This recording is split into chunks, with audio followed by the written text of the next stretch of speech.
ছানার কোফতা, মন মাতানো সুস্বাদু ছানার কোফতা।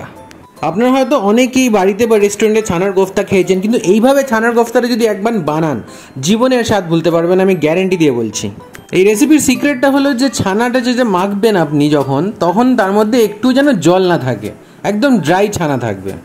আর ছানার যে কত গুণ সে তো আমরা সবাই জানি। অনেকে আছে যাদের দুধ সহ্য হয় না, তাদের ছানাটা খাওয়া খুবই জরুরি।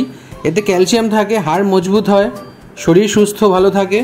আবার এও আছে যে অনেক সময় নিরামিষ দিন থাকে, যেমন সোমবার, অনেকে বৃহস্পতিবার, শুক্রবার, শনিবার, যে কোনো নিরামিষ দিনে আপনারা যখন পেঁয়াজ রসুন খেতে পারবেন না, এরকম একটা রেসিপি বানাবেন ছানার কোফতা, যার মধ্যে পেঁয়াজ আদা রসুন কিছু যাচ্ছে না, অথচ অত্যন্ত সুস্বাদু খেতে লাগবে।